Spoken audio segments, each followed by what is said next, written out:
आज जो कहानी हम सुनने वाले हैं वो हमारे एक सब्सक्राइबर अर्नव ने भेजी है।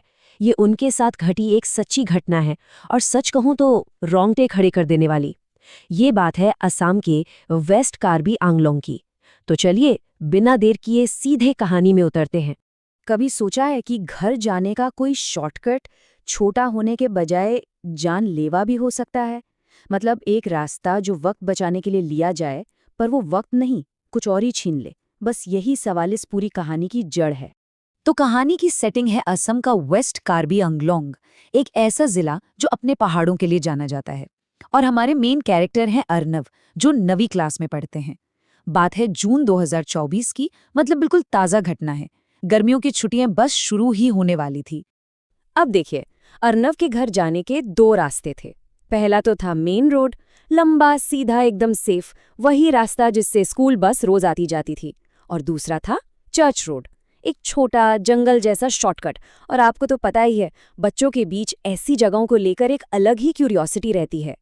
तो हुआ यूं कि अर्नव और उसके दोस्त रवि को एक्स्ट्रा क्लास के लिए स्कूटर मिल गया। और बस स्कूटर हाथ आते ही उनकी वो पुरानी खुराफात जाग गई। उन्होंने फैसला कर लिया कि अब तो वो इस चर्च रोड को एक्सप्लोर करके ही रहेंगे।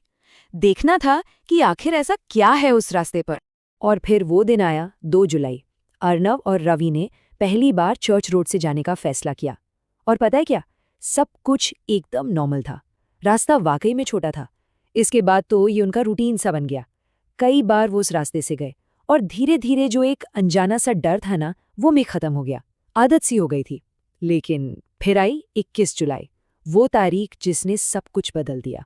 उस दिन मतलब 21 जुलाई को चीजें थोड़ी अलग थी। एक तो रवि स्कूल नहीं आया था और ऊपर से स्कूल में किसी काम की वजह से अर्नव को काफी देर हो गई। जब तक वो घर के लिए निकला, सूरज ढलने लगा था, शाम हो रही थी। तभी उसे अपनी ही क्लास का एक लड़का दिखा, समर्थ। उसे भी घर जाना था और वो लिफ्ट मांग रहा था। तो बस अर्नव ने उसे अपने स्कूटर पर बिठा लिया। अब क्योंकि शाम हो चुकी थी, अंधेरा हो रहा था, तो अर्नव ने सोचा कि आज मेन रोड से ही चलते हैं, सेफ रहेगा, शॉर्टकट के चक्कर में नहीं पड़ते। पर समर्थ वो नहीं माना। उसने जिद पकड़ ली, अरे चलना, आज तुझे चर्च रोड पर कुछ दिखाता हूँ। और यहीं पर अर्नव को कुछ बहुत अजीब लगा। समर्थ की आवाज वो अचानक बहुत भारी और गहरी हो गई थी, एकदम अननेचुरल। बस यही वो मोमेंट था जहां से सब कुछ बदलने वाला था। खैर, दोस्त की जिद के आगे अर्नव मान गया। पर जैसे ही वो चर्च रोड पर पहुंचे, पहली अजीब चीज हुई। वहां जो चर्च था, जिसका गेट हमेशा, मेरा मतलब हमेशा बंद रहता था, वो आज खुला हुआ था। और इतना ही नहीं, गेट पर एक पादरी खड़े थे और सीधे अर्नव को ही घूलाए थे। उस पादरी ने अर्नव को इशारे से पास बुलाया और फिर एक सवाल पूछा जिसने अर्नव के पैरों तले जमीन खिसका दी। उन्होंने पूछा, बेटा, इस वक्त इस रास्ते पर अकेले क्यों जा रहे हो? बस ये एक शब्द, अकेले, सुनते ही अर्नव ने झटके से पीछे मुड़कर देखा और स्कूटर की पिछली सीट खाली थी। समर्थ गायब हो चुका था। वहां कोई था ही नहीं, जैसे वो कभी बैठा ही ना हो। पादरी ने उसे चेतावनी दी, वापस लौट जाओ, आगे का रास्ता तुम्हारे लिए ठीक नहीं है। लेकिन अर्नव उस वक्त इतना घबराया हुआ था कि उसे लगा शायद समर्थ स्कूटर से गिर गया होगा और आगे कहीं उसका इंतजार कर रहा होगा। और बस यही सोचकर उसने पादरी की बात अनसुनी कर दी और आगे बढ़ गया। वो थोड़ा ही आगे बढ़ा था, कब्रिस्तान की तरफ जो मोड़ जाता है, बस वहीं पर उस खौफनाक मंजर की शुरुआत हुई। उसने देखा कि कोने में एक लड़की खड़ी है और बुरी तरह रो रही है। अर्नव ने सोचा कि इसे इग्नोर करते हैं और आगे बढ़ते हैं। लेकिन तभी वो लड़की अचानक उसकी तरफ घूमी और जो अर्नव ने देखा, उसके होश उड़ गए। उस लड़की की आंखें नहीं थीं, आंखों की जगह सिर्फ गहरे काले गड्ढे थे। बस ये देखना था कि अर्नव की हालत खराब हो गई। उसने फौरन स्कूटर घुमाया और पूरी रफ्तार से वापस चर्च की तरफ भागा। हाफते कांपते वो वापस चर्च पहुंचा। पादरी वहीं थे। उन्होंने अर्नव को देखा और उसे बचाने के लिए 4 बातें बताईं, 4 नियम जो उस रात उसकी जिंदगी और मौत का सवाल बनने वाले थे। एक एक नियम बहुत जरूरी था। अर्नव ने पादरी के बताए नियमों का पालन किया और स्कूटर आगे बढ़ा दिया। लेकिन असली खौफ तो अब शुरू हुआ था। वो लड़की चीखते चिल्लाते हुए उसके स्कूटर के पीछे भागने लगी। वो उसका नाम पुकार रही थी, अर्णव अर्णव, और उसकी रफ्तार स्कूटर के बिल्कुल बराबर थी। वो ठीक उसके बगल में दौड़ रही थी और सबसे डरावनी बात, उसका शरीर तो बिल्कुल सीधा था सड़क की तरफ, पर उसकी गर्दन पूरी की पूरी घूमकर अर्णव की तरफ थी। अर्णव की हालत खराब थी, लेकिन उसने हिम्मत नहीं हारी। पादरी के नियम याद रखे और स्कूटर भगाता रहा।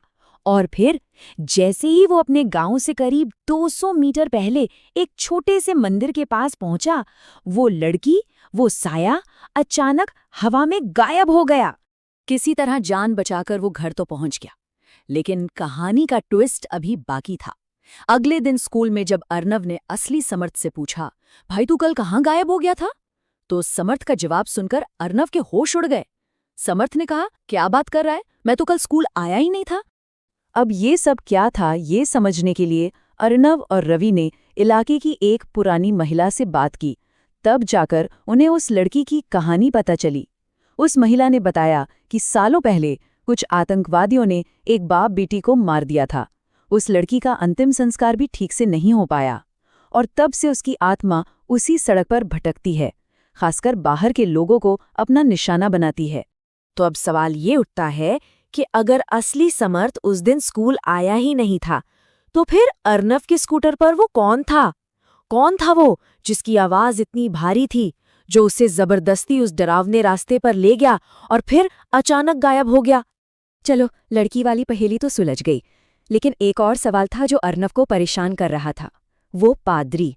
अर्णव ने उस महिला को उस पादरी के बारे में बताया जिसने उसकी जान बचाई थी, और ये भी कहा कि उसे उनकी दी हुई बाइबल लौटानी है।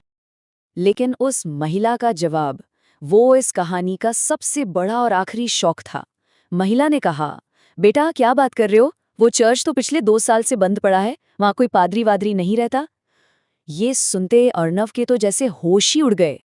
और यहीं पर यह कहानी एक ऐसे सवाल के साथ खत्म हो जाती है जो इसे और भी ज्यादा खौफनाक बना देता है। अगर वो लड़की एक भटकती हुई आत्मा थी, अगर समर्थ के रूप में कोई और साया था, तो फिर वो पादरी कौन था?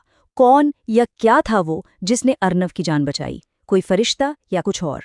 ये एक ऐसा सवाल है जिसका जवाब शायद कभी नहीं मिलेगा, और ये हमें सोचने पर मजबूर करता है कि अनजान रास्तों पर सिर्फ बुराई ही नहीं, शायद अच्छाई के साए भी घूमते हैं।